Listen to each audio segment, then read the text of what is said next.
All right, we're recording. All right, let me share the screen here.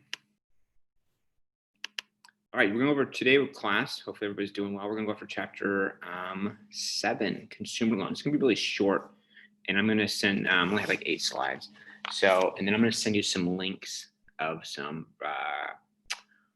recommended viewing.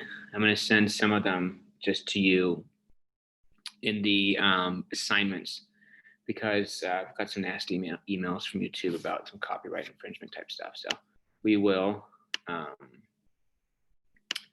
will, hold on, I didn't want to do that. Hold on here a second. Perfect, good. All right, so we're gonna roll through chapter 7, consumer loans. What are consumer loans? Basically, there's most of the loans that you take out for larger expenses, auto, education type loans. This is different than a home loan.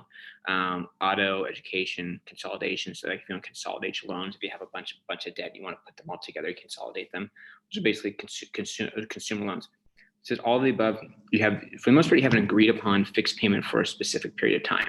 You're going to get an auto loan for $18,000, which means you're going to you're financing $18,000, so you're going to pay $415.32 over 60 months or whatever that is. Same with education. These are basically fixed loans. Can you refinance these loans? Yes, you can. That's a whole other topic, but basically consumer loans are just, auto, education, consolidation, many other types. Those are just, when you have an agreed upon fixed payment for a specific period of time. Here, let's get into student loans here a little bit. Student loans, there's a few different types of student loans. You have your Stafford loans. That's basically loans taken out directly by the student. Interest rates generally range between 3.86 to 5.41%. That's through that's like a federal student loan. There's a Perkins loan, which is direct to students, a lifetime max of $27,500. Generally, the fixed interest of 5%. There's the PLUS, which stands for parents loans for undergraduate students, for parents in college, which is usually about 7.9%. And there is a cap on the PLUS. I forget what that is. And there's subsidized versus unsubsidized college student loans. I think I mentioned this in our first class or first lecture, that what difference between a subsidized and unsubsidized is. An unsubsidized college student loan is when you start paying interest immediately and start paying on that loan immediately. And a subsidized is basically it's subsidized or paid for portion that is paid by the government. And you can pay the principal and interest after you graduate. You can pay on the interest while you're still have the loan, but you don't have to. So generally, a federal loan would be subsidized. A private loan would be unsubsidized. Here's some things to consider when you're looking at consumer loans. Finance charges. In addition to interest rates or your APR, there could potentially be finance charges for a loan. My father, like I mentioned, he had a car lot in Azusa, believe it or not, and they ended up what did they do with it? They ended up developing and making condos and that kind of stuff over there. But what he had people who would buy cars from him, the local community, and some wouldn't qualify for loans. What he would do is he would just have them pay a finance charge instead of paying interest. So it was basically a zero interest loan, but he would tack on a $25 finance charge per month. Ended up being much higher interest, but people were thrilled with that. People do that all the time. So pay attention to finance charges. So these are things to consider in your student loans before you make a decision. Think about all these things. Are there any finance charges involved? Sometimes there's finance charges at the beginning, sometimes finance charges in the end, but make sure there's no finance charges along the way. Interest rate, and that directly ties to your credit. So your interest rate, see what that interest rate would be on that card, and go online, go on Bankrate, or go to there's all kinds of different like mortgage calculators or finance calculators that you can find online, and you can do, okay, how much is this going to cost you per month if you had a type of loan for 8% interest? How much is it going to cost you per month if you had it at 12% interest. So you can break it down how much more it's going to cost you per month. And in addition to that, how much more it's going to cost you for the lifetime of that loan. Loan maturity is like, when is it up? Or when's that loan over? For how long? How long are you going to have this loan? That's what the loan maturity means.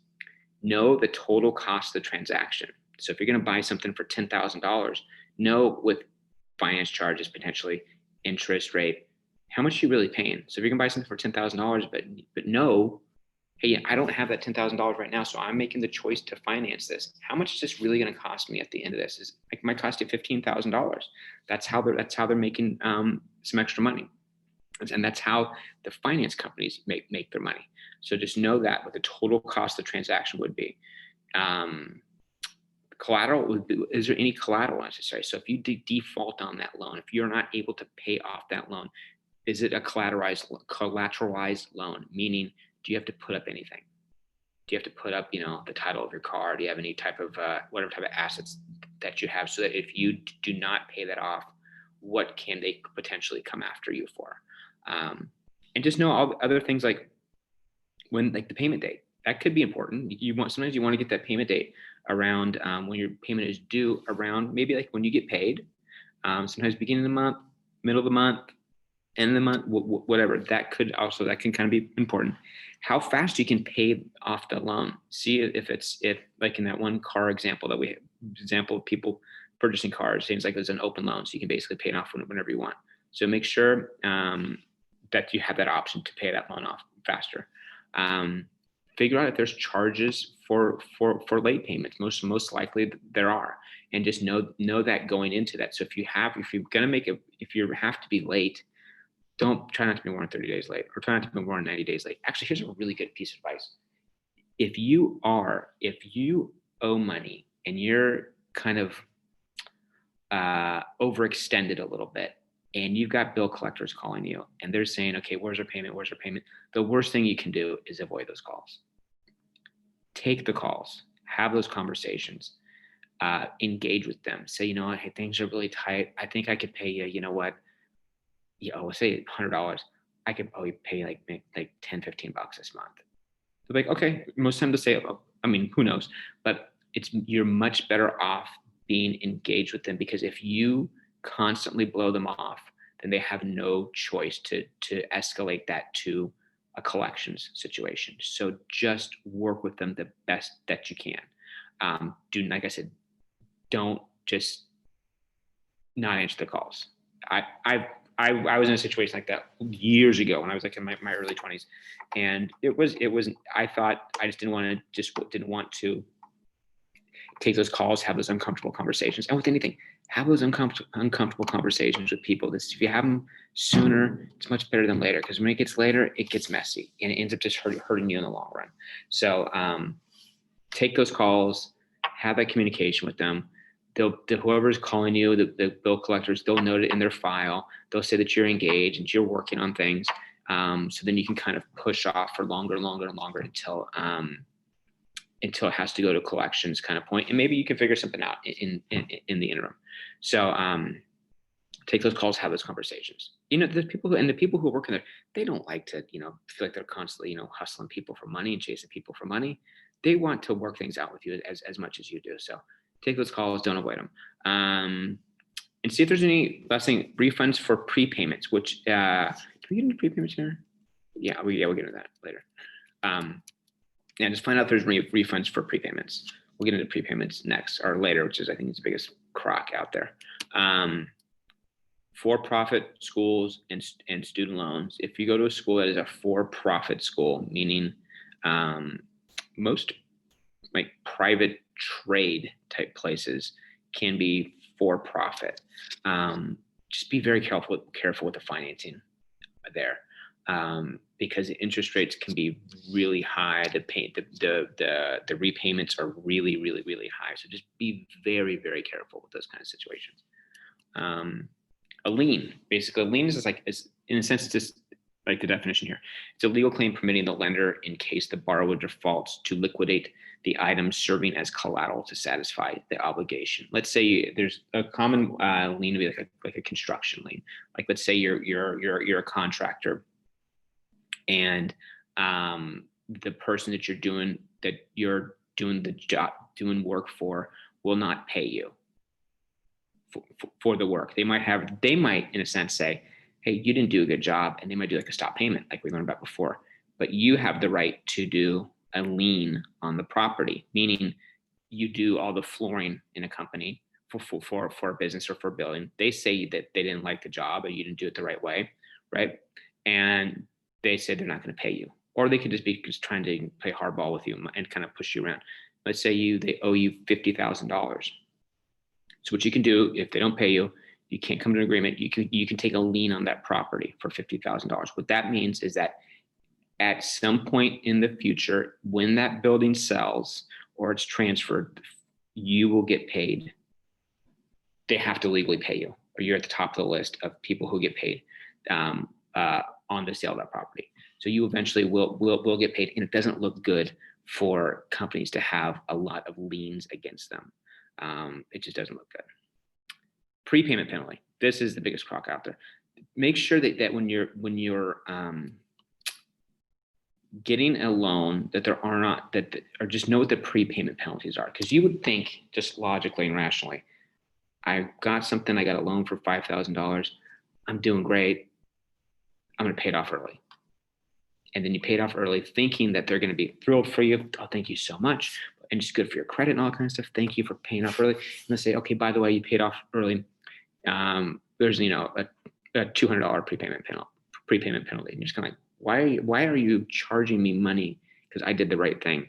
Well, it's like it says here, it's just an additional charge you may owe if you decide to pay off your loan prior to the maturity date. Because when you pay it off early, then the lender doesn't have the opportunity to make more money on the interest and the finance charges that they went into the deal with the assumption that, okay, over the course of this $10,000 loan, they're actually the value of that loan ended up being $13,000 or something. So they're planning on making that extra, making $3,000 on it. But you were in a good financial situation and you decided to pay off that loan early. And as a penalty for them, even though you are generating cash flows for that business, they will charge you a prepayment penalty, because in a sense they're going to get paid for the product, but the finance company is losing out money because of the interest payments, because the interest and potentially any type of finance charges they're not getting. So it's kind of crappy, but I am going to share with you some links and additional assignments of some good viewing for you that I was sharing here. Like I said, I got some nasty emails about some copyright situations. So I'm going to try to continue to share videos with you. And it's easy to share them in the class, but once they go on YouTube and use it for another source, then they think you're doing something kind of shady, even though you're really not. Even though you're sharing a video that you want to drive people to that end use, to that provider. But anyway, so that's really about it for chapter 7. I'm going to put up another video here about just reviewing some stuff, some slow kind of exam review type things, and go over some concepts that you guys need to know. And I'll put this in the announcements. I'll probably do like an exam review, but if you guys need to get in touch with me and during my office or student hours, I've had that Zoom link up, but I guess it wasn't working. So if you want to get on Zoom with me, just shoot me a text if you want to. My phone number is 714-624-4451. Well, how about I put it right here? You can just shoot me a text and let me know if you're on the Zoom or you're planning to get on the Zoom. And I'm just basically in my office. I'm sitting there and I got, the camera, the screen on for an hour, working on other things. But people have had an issue getting on there. So just please contact me.